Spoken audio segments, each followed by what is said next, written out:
Welcome to Toffee Blue View, your source for all things Everton. How are you out there? Because we're doing great today. That's right. Edward is there. David is in this region, like on my shoulder. Guys, how are you? How you feeling today? Yeah, happy. Very, Good. very weird feeling. Yeah, good to be back on the show. I hope you didn't miss me too much. Yeah, good result yesterday, about time. I think it's the first time I've ever been on and we've won, actually. So, That might be true. yeah. So happy days. Yeah. Let's get into the big 3-2 win over Watford. Initial thoughts, guys. Your first feelings. I think I twanged my hamstring when I celebrated that hard. Stuff, that's what we like, Edward. Yeah. Walking around Liverpool today just going, ow, ow, ow. How did I do that? Oh, wait, yeah, that'll be from jumping around yesterday after we won 3-2. That's my first thought, so I might pass it over to you. Yeah, good win. Very, very, very big win. At 2-0, I couldn't see that happening. Yeah, it was just a massive win. It's as simple as that. You know, I didn't know where we were going to go if we would have finished 2-0 there. There's so much on the game, on the pitch, off the pitch. It was a massive game going into the international breaks. And I mean, that second half had everything, literally everything. You know, I'm pretty sure Sky were disappointed to be stuck with that 1-0 Chelsea Man United game when he found out what happened in the second half for Goodison. So yeah, just relief more than anything. Yeah. And it was that little bit of luck that we haven't had for weeks now. And people were saying, oh, you know, we were lucky yesterday. Well, yeah, we were, but we've been unlucky over the weeks that have come before it. So yeah, I'm just buzzing. For once, the ball bounced right for us. Yeah. We had a few things to kind of go our way. Especially, I mean, how many times have we come on here and said, "What if they'd have called that PK? What if they'd have called that a foul?" Yeah, I said PK for you, buddy. That was for you. So, but no, I mean, how many times have we said this kind of stuff though? You know, against Leon Schneiderlin's tackle, ricochets off another guy and goes right to Traore, who has a walk straight into the goal. You know, how many bad bounces and crap have we had happen? So some lucky stuff was bound to happen at some point. But honestly, I'm also of the opinion that the harder you work, you kind of you make your own luck as well. You know, you put yourself in a position to be lucky. You know, and I do think our team is working harder right now than they were when Koeman left as a whole. Yeah. Well, you know, when teams at the bottom, they say, "Oh, it just always goes against you," and when you're at the top, it always goes in your favour.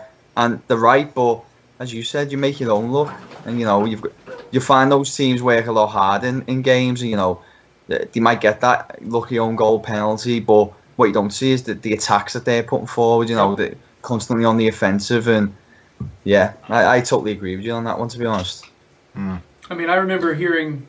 I mean, and let me preface this again. I don't like mentioning the lot across town, but you know, they have a really attacking style of football. You know, and they have had for a while now, and a lot of people have lamented how many PKs they've gotten over the years. And at first, I know, but I like it. Keep going. But at the same time, look at how many attacks they're putting forward. They're putting themselves in a position to be fouled in the box. You know, and do I feel like they get the benefit of the doubt sometimes? Yeah, they do. You know, but when you're there to be fouled, well, you have a higher percentage of being fouled. You know, it's just kind of the way it is. In it to win it and all that sort of thing, isn't it, really? So, honestly, yeah, so they did not televise the game here in the States. They chose to play what was a bigger game, or more exciting one than what they thought. Bigger game. Yeah, I mean, you know what I mean? So I had to watch it on the computer. I paid for this NBC Gold package. So basically, I was watching around my computer. Everyone else in my house was asleep. Everyone watched the first half with me. It was 0-0. My wife went to sleep on one end of the couch. My 5-year-old's asleep. My 2-year-old's asleep. All of a sudden, second half starts, and I have to be quiet through that second half. Are you serious?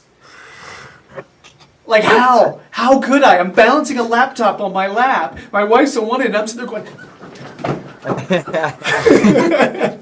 I can't even jump up. I can't even hurt myself like you did, Edward, because I can't move because I'll break my laptop. Oh, it was crazy, man. But you know what? I'm totally fine with not being able to scream as long as we win. You know, as long as we play, as long as we put ourselves in a position to make that happen. And honestly, Nias, dude, Nias. What a guy. Oh I seriously don't understand why he doesn't get started all the time. Just have your go. I mean, obviously we'll go into it later with Morales and Schneiderlin. But if you want to epitomise, big word, epitomise the Everton way, Niasse. Yeah. That is just a perfect example. Didn't go his way. He didn't give up. He worked hard, got his head down, was humble, and now he's making it. I think he's one of our top goal scorers. In the league. He's joint top goal scorer now. I mean, in the league anyway. The irony is though with it, people are still saying he's crap, and he might be. But I said yesterday, I'd much prefer to have someone who's crap scoring goals, working hard, than someone who's on paper a great player but they're contributing nothing to the game. Lukaku. Yeah.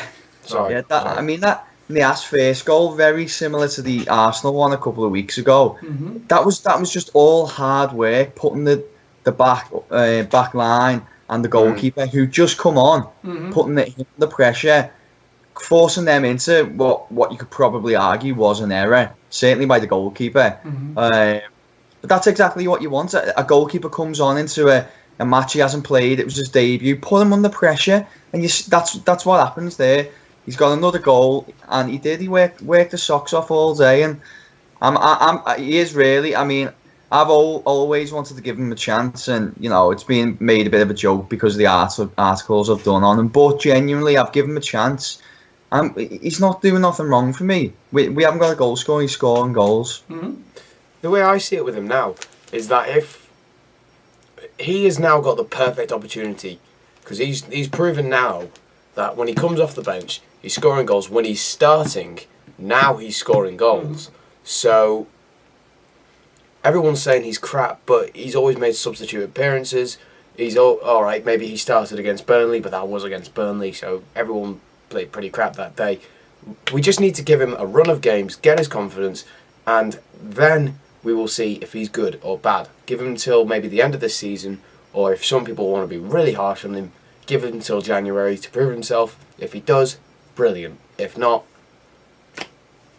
Yeah, I think we all know, don't we, that he's not necessarily the best footballer. I think his touch isn't the best, and you know, sometimes he can take it out of play from impossible angles, really. But a lot of the greatest goal scorers aren't great footballers. You know, they're good goal scorers, and there is a difference. And if this guy's got the knack of scoring goals, then I mean, forget everything else. Let's try and bring someone in who can do, you know, the other stuff that he can't do well, and just have him scoring goals. It's that simple, I think. So yeah, I agree, Gerry and Edward. I think he played very well yesterday. Arguably my man of the match. Yeah, I mean, I think he would be mine too. I mean, actually, we got a comment as well on your video yesterday, Edward. A guy named Terry Marr said, yes, COYB, what a fight back, brilliant. That's what we've been crying out for. 2-0 down, never gave up. Nias was my man of the match. And I thought about it, and I was like, you know what? Nias is like the poster boy for never give up.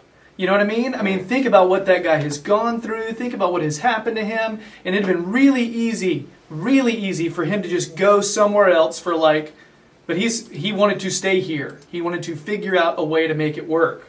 Now, granted, I think if we had brought in the striker, he would be at Palace right now.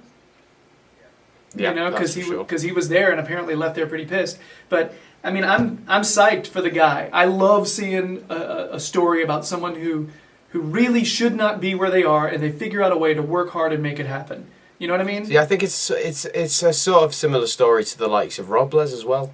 I mean, all right, he's not doing as many games at the minute, but he's on the bench. He's showing he still has a love for the club. Last season, he waited probably about 3 seasons to get a decent run in the team, and when he did well. So, Andy wears his heart on his sleeve, which is something that you must absolutely love, because these two, Niasse, Robles, never went through the academy. They never went through the under-23s. They came and were bought by Everton and have been rotting away in the reserves for times, and they still want to play like they support the club and like it's a dream to play for. It's just... Even though we probably agree Robles is never the number one, I am a big fan of his attitude. He always seems to want the club to do well, and he's always supporting and posting things on his Instagram, and it does make the difference, as Edward says, because you do hold them in a high regard for doing so. So yeah, I agree. There was something that I saw, I think it was on Facebook, where it said, if you play for the name on the front, the name on the back will be remembered more. Which I'll agree with that. I think it's true. What gets me with Niasse, and I compare it to another striker we've had recently. All right, let's say you've got a striker who's making a run behind the defense. Midfielder plays a through ball to them, and it's a little too hard. And it looks like it's going to go out of bounds. Okay? The striker we've had recently, I believe, stops running, turns around, and starts going back the other way, assuming the ball's going to go over the inline. All right? Yeah. I think Niasse continues to sprint until he's made sure it's gone out, because you never can tell. If the grass is a little thicker over there, it could slow down. There's all kinds of reasons why you don't quit. And that's the thing that just kills me about it. Niasse never quits on a ball. And I know for a fact our previous number 10 didn't really want to keep running for those, because he almost felt like he was too big for the situation. So he didn't want to not look cool, Yeah, he would, as you said, he'd be already criticising the person who's played the ball that was too heavy, rather than, as you said, chasing it down. But that's just a testament to Niasse and kind of an idea of the type of person Lukaku is. And I, for one, I'm taking a lot of enjoyment in the last few weeks where the media is starting to get on his back a little bit, because he's always hid behind this excuse of, Everton small club mentality, negative tactics, this and that. No fairness, he was right. Yeah, but you say that he's at Manchester United now, who he's saying this great club, they go out to win every game. I think apparent that isn't the case. They went held on for a draw at Anfield. They've been beat at Chelsea. At his records, even now, is crap against the top 6 sides. So only just won against Spurs as well. Yeah, exactly. So I think he didn't score. I know he got an assist in there, but he didn't score again, did he? So I think it's sweet. I think there's 2 people I just want to say quickly. Baines, when he scored, don't think I've ever really seen him celebrate like he did there. Oh, yeah. I heard people say that. The way he celebrated looked like he cared. And he broke the record as well. Yep. Did you see that at the end with Unsworth, when they were just shaking hands saying, well done, he was just like, you got my record. And then the other person, Lookman. Yep. Lookman just changed it completely. It was his through ball for Niasse. Nobody's mentioning that ball that he played for Niasse, curling around to where Niasse had to run hard to make it happen, but it was a perfect ball. Pickford's as well, when it went basically across the pitch and Niasse nearly scored the next one. Yeah. As well, that was just incredible. That's showing he can be good.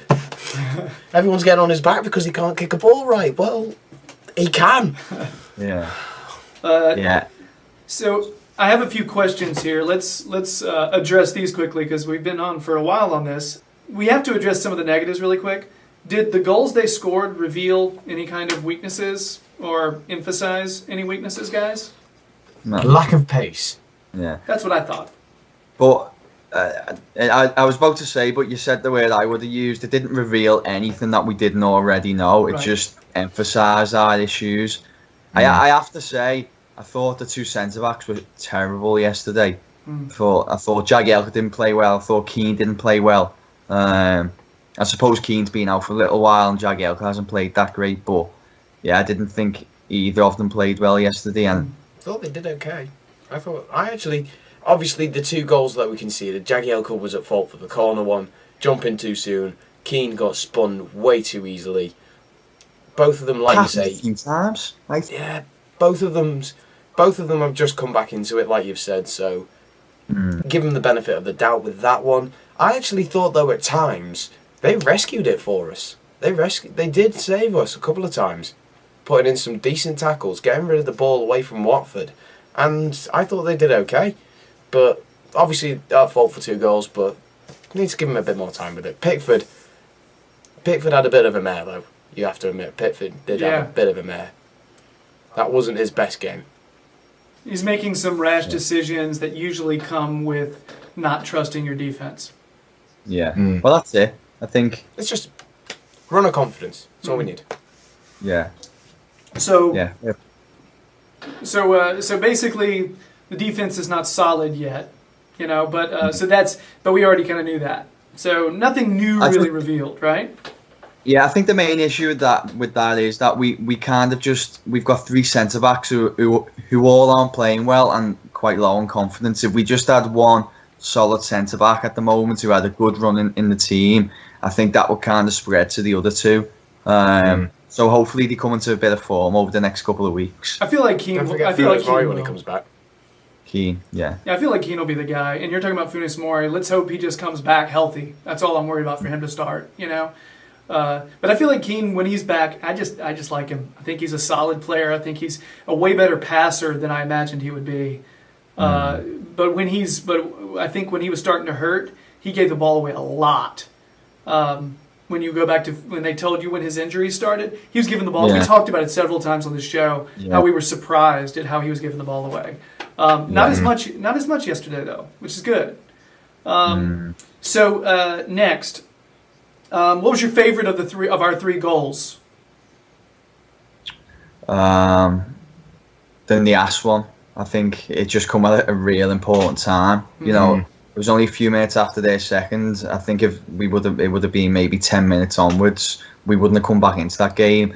And just not to repeat our previous points, but just the sheer determination to get there. The fact that he was crawling along like that, basically to get the ball in the back of the net. Dude, you see what I've got back there? Because it legitimately looked like it kind of came off of his arse, which is nice. I love that. Only people who bust their arse score with their arse. Just saying. Yeah. My favourite. I did like the Calvert-Lewin one. The fact that we managed to score a set-piece corner. And Baines was back on it. Baines was back on the delivery on it, which was something I was so happy to see. All right, Sigurdsson's good. First corner of the game. I know. Really? And we scored it. Yeah. And they got it on camera as well. Go check it out, Matchday Vlog on my channel, because that was incredible. I was so happy with that moment. Nice. So instant plug. I will agree. I think the first one was my favorite. I'll agree with David on that. I know, Edward, you said it was nice, but I think you also said you liked the second one. First one, just because it's a lot of what I love about football. It was an intelligent, smart pass, somebody being unselfish, and someone just working as absolutely the sheer determination, like you mentioned, hard work. It's some of the stuff that I like the most about the sport, and it epitomized in that one play. That was my favorite one.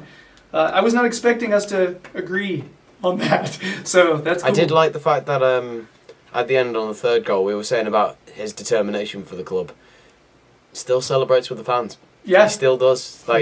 Even after the group hug had ended it and all of them were going back, he turned around and just went, yes, into the crowd. No, it was Niassi.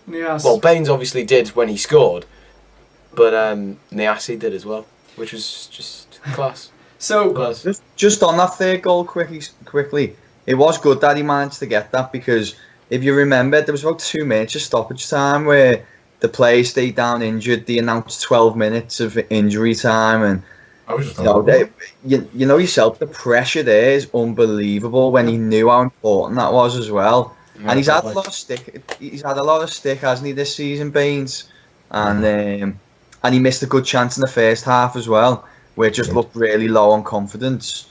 So yeah, shout out to Leighton Baines. We still love you, bud. Yeah. I've met him. He's a nice guy. Very nice guy. Oh, stop it with your real life encounters, both of you. Oh my gosh. I met Muggsy Bogues. What do you guys think about that? You don't even know who that is, do you? Gerry, there's a video you should watch. It's about maybe 4 or 5 years old now, and it's where Leighton Baines injured, and he's going to a pre-season game against Blackburn, and he picks up a gang of Evertonians on the side of the road and drives them there, and they're recording it. I mean, some of the stuff they come out with is just outrageous, considering talking to. But look out for it, mate. You'll have a laugh at that. I'll look that up. That sounds awesome. That's So I got 2 more questions. I'll make them fast. Yes or no? Is this the turning point / most important game of the season? Edward, you want to lead? I said that in my vlog. Yeah. Yeah. I think it is. This could be it. David? This could be it. You know, this could be us getting top 4, like I said, boys. No, I don't want that to come back and bite us on the arse. But certainly most important game. days. Yeah, most important game. I will agree. I don't know that we're going to have a more important one than that.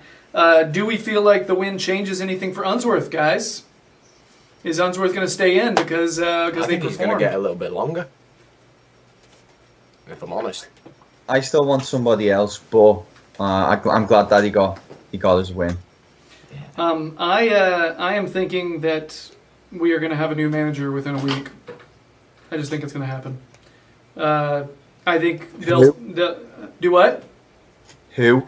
We'll talk about that in the next video, eh? All right. Yeah.